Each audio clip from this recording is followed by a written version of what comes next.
జై శ్రీరామ్. అందరికీ నమస్కారం. నమామి ధన్వంతరమాదిదేవం సురాసురైర్వందిత పాదపద్మం లోకే జరారుగ్భయం మృత్యునాశం ధాతారనీశం వివిధౌషధీనాం. ముందుగా మా తల్లిదండ్రులకు, గురువులకు, పెద్దలకు పాదాలు పట్టి ప్రార్థిస్తున్నాను.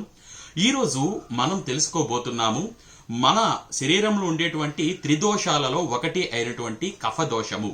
ఇది సాధారణంగా చాలా మందికి సంవత్సరం అంతా కూడా వేధిస్తూ ఉంటుంది. కానీ కొంతమందికి సీజన్ మారుతూ ఉన్నా లేదా వాళ్ళు ఎక్కడికైనా వేరే ప్రదేశాలకు వెళ్లి నీళ్లు తాగుతూ ఉన్నా కూడా వారికి ఆ సమస్యను ఎదుర్కొంటూ ఉంటారు. అది ఏమిటి అంటే కఫము.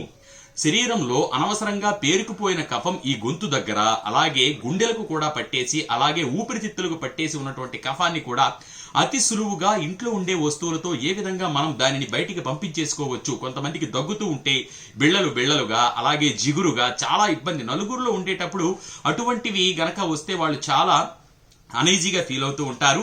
కానీ దానికి మీరు ప్రతిరోజు ఇప్పుడు నేను చెప్పబోయే విధంగా చేస్తూ ఉంటే అతి సులువైన వస్తువులు, ఖచ్చితంగా ఇంట్లో దొరికే వస్తువులే, వాటితో చేస్తే ఎంత తీవ్రంగా పేరుకుపోయిన కఫమైనా సరే కరిగి బయటికి వచ్చేయడం మీరే చూస్తారు, మలమూత్రాల ద్వారాను.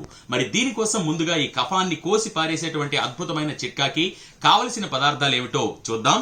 మరి ముందుగా దీనికి కావలసిన పదార్థాల్లో ప్రధానమైనది, మనం ముఖ్యంగా వంటింట్లో వాడేటువంటిది. ఎప్పుడు మీకు దగ్గు, జలుబు లాంటి సమస్యలు వచ్చినా ఇంట్లో మీ పెద్దలు కూడా మీకు సూచించేది ఏమిటి? వాము.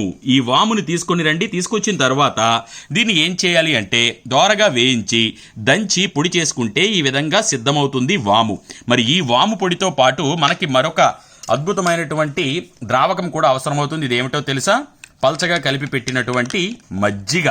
పెరుగు మాత్రం కాదు, చూడండి, పల్చగా ఉండాలి. మజ్జిగకు మన శాస్త్రం 10 రకాలైనటువంటి గుణాలను తెలియజేసింది. ఎప్పుడైనా 1 లీటరు నీటిలో 2-3 చెంచాలు మాత్రమే, అంటే పల్చగా చేసుకుంటేనే మజ్జిగ ఎప్పుడైనా సరే మంచి ప్రభావవంతంగా పనిచేస్తుంది. ఒక్కొక్క రకంగా కలుపుకున్న మజ్జిగ ఒక్కొక్క రకమైనటువంటి దోషాన్ని నివారిస్తుందని శాస్త్రం చెప్తూ ఉంటుంది. మరి ఈ పల్చటి మజ్జిగతో, అలాగే ఈ వాము పొడితో ఏ విధంగా మనం అధికంగా పేరుకుపోయినటువంటి కఫాన్ని తగ్గించుకోవచ్చు అన్న విషయాన్ని ఇప్పుడు మీకు చూపిస్తాను. ముందుగా మీరు ఏం చేయాలంటే ముందుగానే సిద్ధం చేసి ఇలా పొడి సిద్ధం చేసేసుకుని ఒక మూత ఉన్నటువంటి పాత్రలో, అంటే ఒక గాజు సీసాలో భద్రపరచుకోండి. ప్రతిరోజు కూడా ఈ పల్చటి మజ్జిగను, 1 గ్లాసు మజ్జిగలో చూడండి, మొదట మీరు ఏం చేస్తారంటే 1/2 స్పూన్ తీసుకోండి. అది మెల్లమెల్లగా మోతాదు పెంచుతూ 1 స్పూన్ వరకు తీసుకొని వెళ్ళొచ్చు. దాన్ని పల్చటి మజ్జిగలో కలపండి. కలిపితే కరిగిపోతుంది. తరువాత మజ్జిగ రంగు మారడంతో పాటు లోపలికి వెళ్ళి ఇది పనిచేసే తీరు మహా అద్భుతంగా ఉంటుంది. దగ్గుతూ ఉంటే ముద్దలుగా రావడము, కఫము ఎంతో ఇబ్బంది పెట్టేస్తూ ఉంటుంది. మరి ఆ కఫ సమస్య నుంచి పూర్తిగా మీరు వైదొలగాలి అనుకుంటే అప్పుడు ఈ పల్చటి మజ్జిగని ప్రతిరోజు కూడా రోజుకు ఒకసారి ఏదైనా పరగడుపున ఉదయం పూట తీసుకోవచ్చు, లేదా సాయంత్రం పూట ప్రాతకాలం నందు, అంటే ఉదయం అలాగే అసుర సంధ్య వేళ అంటే సాయంత్రం, ఏదో ఒక పూట రోజుకి తీసుకోండి.